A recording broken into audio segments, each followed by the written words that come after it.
Peggy 18.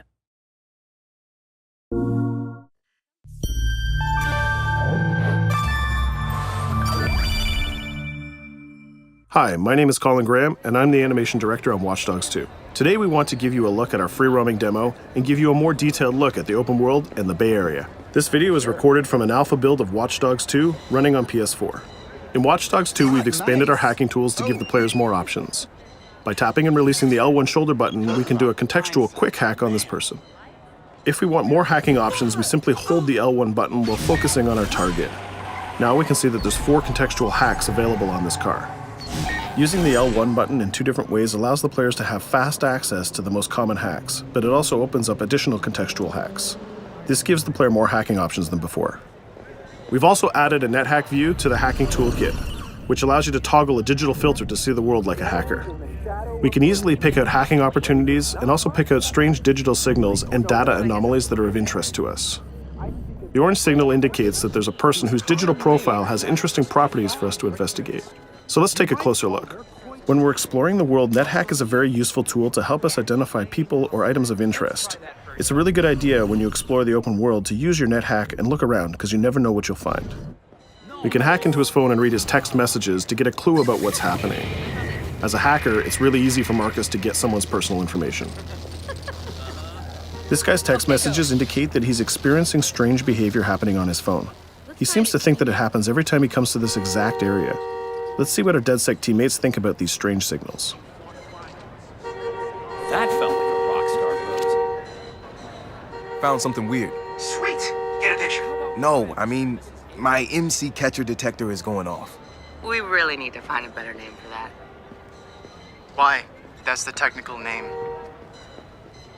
My Stingray sniffer tells me somebody's leeching data off of people's phones below.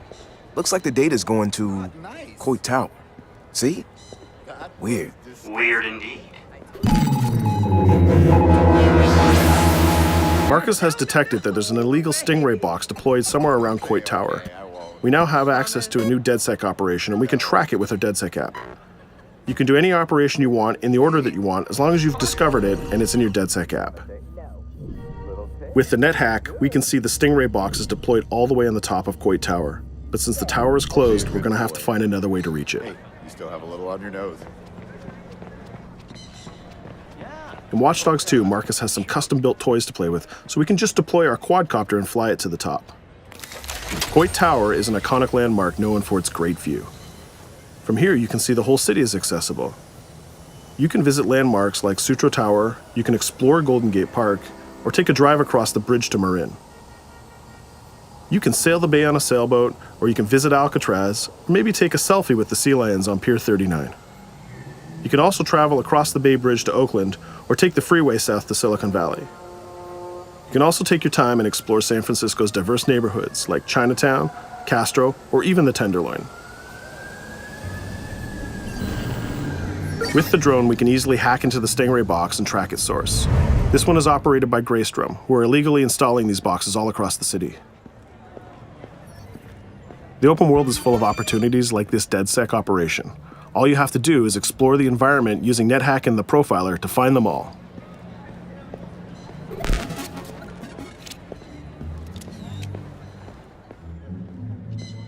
There we go. This one has a breadcrumb trail I can follow. Nice. Where's it go? Looks like Greystrom set up a warehouse out by the piers. You wanna bet I can find some shady shit in there? Definitely some shady shit in there. We can open our smartphone and select the DedSec app to track this operation.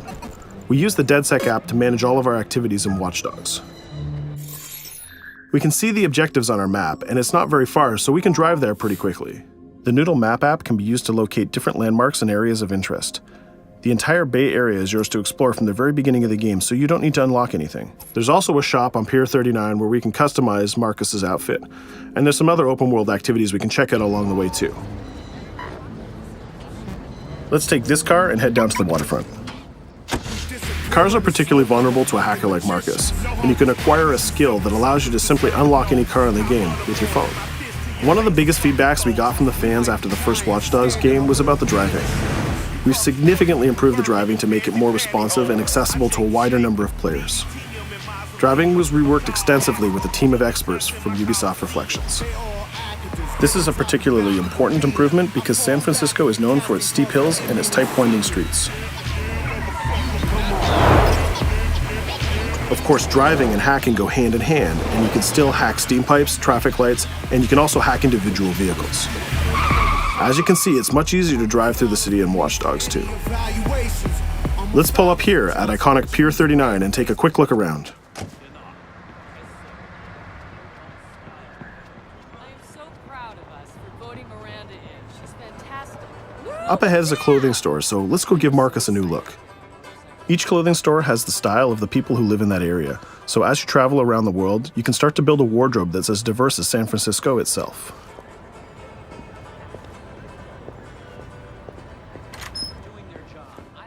There are over 700 unique items of clothing that Marcus can purchase to wear, with over 1 billion possible combinations. We can go into the fitting room menu and browse a selection of items found in the store. Let's start by switching up Marcus's jacket. Each item of clothing in the shop is handcrafted to fit Marcus's overall look. You can mix and match any pieces of clothing you want. You can change your hat, glasses, face mask, bag, shirt, pants, and shoes. There's some nice normcore hoodies in here, but I think we should go with the shirt with the giant skull on it. Let's take a look at what we got for shoes. Since people who come to Pier 39 are often tourists, we have styles of shoes that they would buy. We can go with these comfortable gator shoes or maybe some open-toe sandals. Or if you really want to make a statement, you can buy the awkward socks and sandals combo.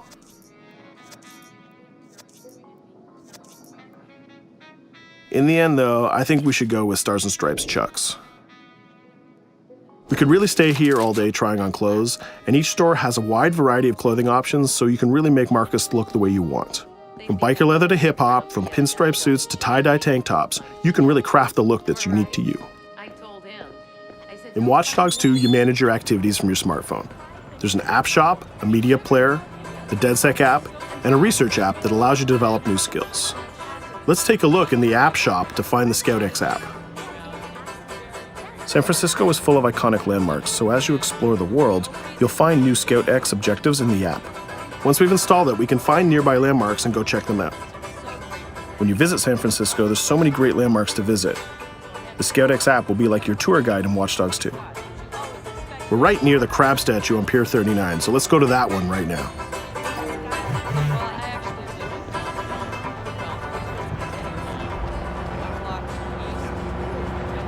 These tourists have the right idea. We'll just pop open our phone and select our camera and take a picture of this giant crab. Let's make it a selfie and use the California Vibe filter.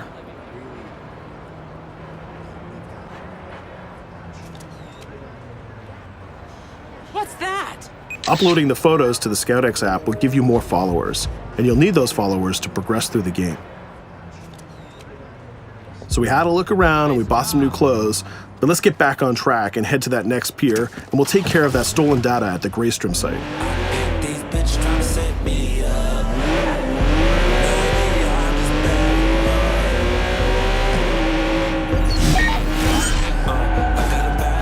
We can see the objective marker in our minimap, and it's also displayed in orange at the end of the pier.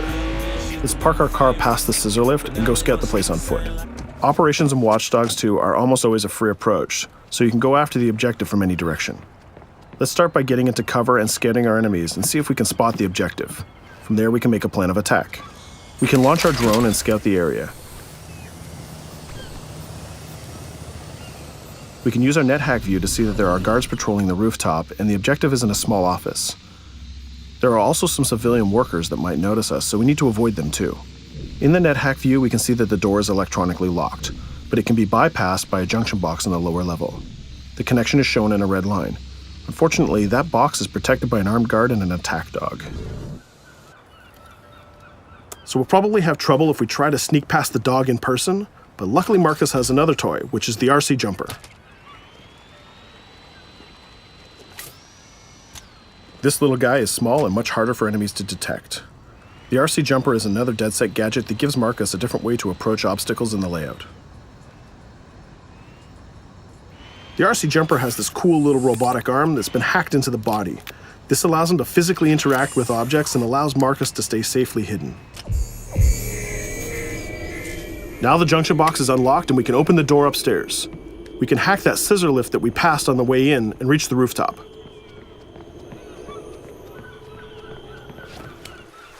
By hacking into the OS of the scissor lift, Marcus can take remote control of it. Not only can you raise it up and down, but you can actually drive it around anywhere you want in the world. This level of control gives players total freedom when dreaming up an approach to a mission. Our first challenge is to get past the guard in front of us. So let's hack into the security camera and see how he might be vulnerable.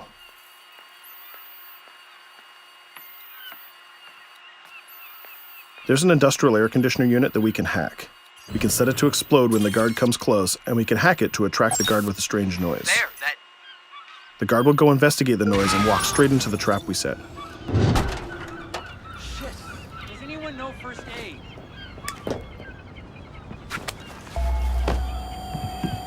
And just like that, we've taken out the guard, created a distraction, and slipped into the compound.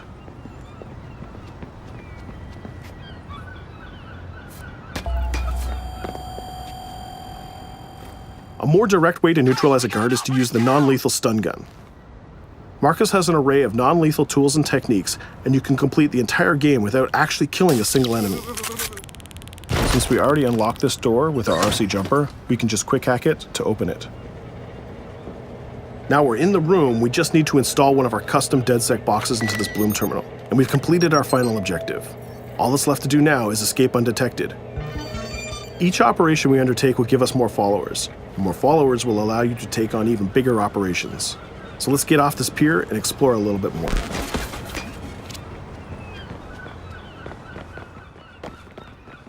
Tell me you fucked up their hardware? I left an expensive little present in their system, and they're going to pay for it.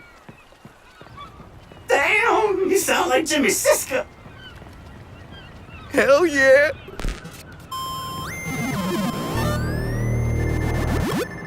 Up ahead, we'll notice there's another player hanging about.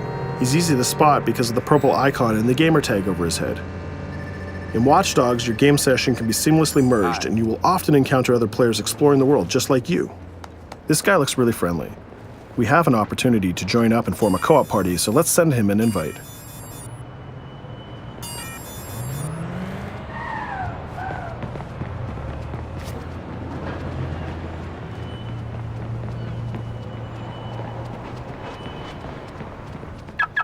Now that we're joined in a session, we can complete co-op missions together and take on even bigger and tougher targets.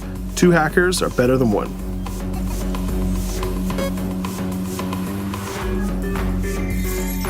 We're gonna head across the bay to Prescott, which is in North Oakland, to infiltrate a gang lair. We can get there by driving across the Bay Bridge together.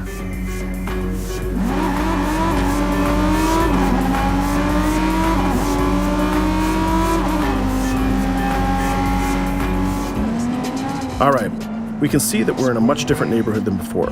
This is Prescott, a subdistrict of North Oakland, and the location of our next co-op operation.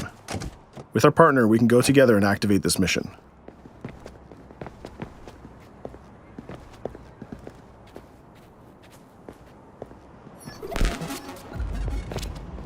Marcus, we have operations popping up everywhere. Some of them are 2 hacker jobs. Where you need me? Sending you the coordinates. And Marcus, it works both ways. When you need help, fire off a call and we'll send someone your way for the assist.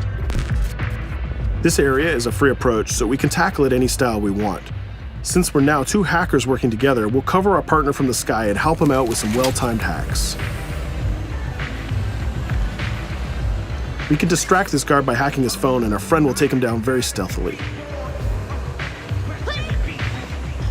We'll continue to scout the area and find more lookouts, like this gang member on the rooftop. We can automatically tag them, and once they're tagged, both players can see them. Our partner is going to sneak up on the rooftop and take out this guard, and we can help him with some well-timed hacks. If we use a contextual hack on this transformer box, we can attract the guard. Our partner has an easy shot with his stun gun from that distance.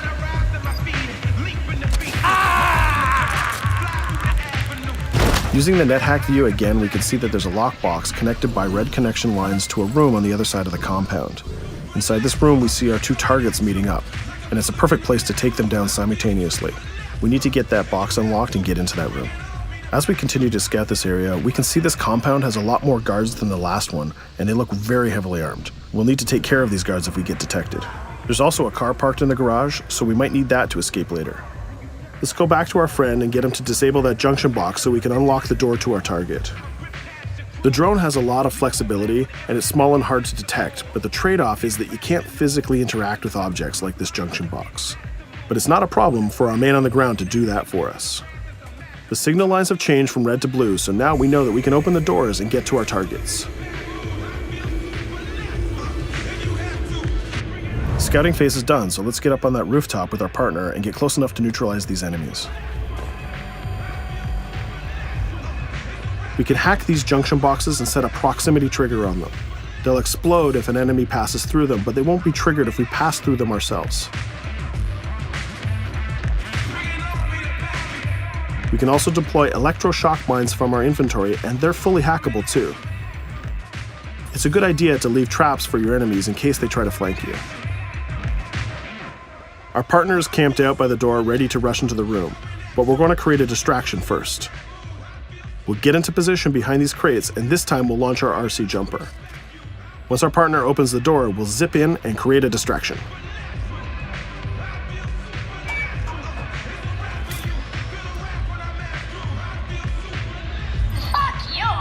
Our jumper has another feature too. It can launch foul-mouthed taunts and make people angry. Now's our chance. The gang leaders are distracted, so let's rush the room. This guy was pretty tough, but getting a thunderbolt to the face will ruin his day. Now we have his cell phone and all the evidence that we need. We just need to plan a way out of here. We can switch back to our quadcopter, which is hovering where we left it, and take a look at what's going on from the sky. We can see one of the guards is rushing up the stairs to help his boss, but our partner has that door covered with his DedSec rifle. There's another guard on the ground level who's alerted to our gunfire, so let's use a contextual hack on him. We've changed his profile to make a rival gang think that he's a police informant. The rival gang will come to this compound and take care of him for us.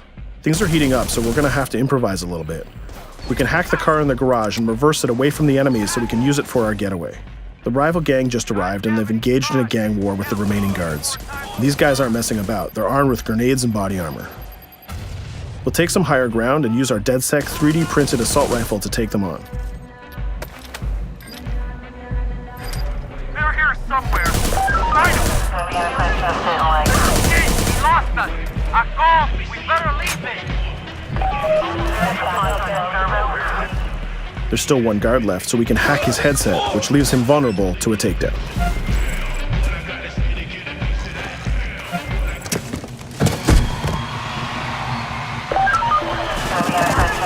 Let's take our stolen ride and get out of here before cops show up. And just like that, we're home free. We took down both gang leaders, we got the evidence we needed, and we triggered a gang war, and we escaped without getting killed. That's teamwork. 2 hackers and 1 successful DedSec operation. Let's take a minute to talk about a brand new multiplayer PvP event called Online Bounty. When the player commits a crime, the police will respond and pursue the player until he can escape from the police. We call that the felony system. While you're in the felony, a bounty event can occur. A bounty event allows up to 3 other online players to join the pursuit and try to kill the player for as long as the felony lasts. As the target player of the bounty, your objective is to evade the felony and the pursuing players.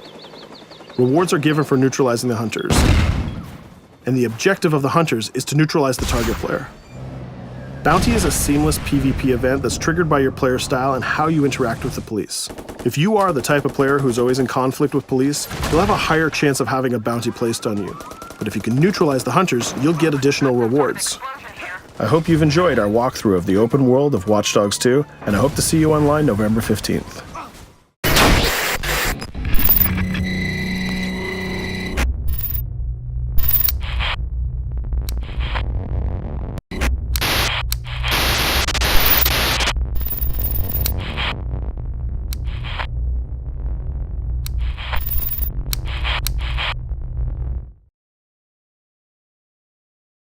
For the players.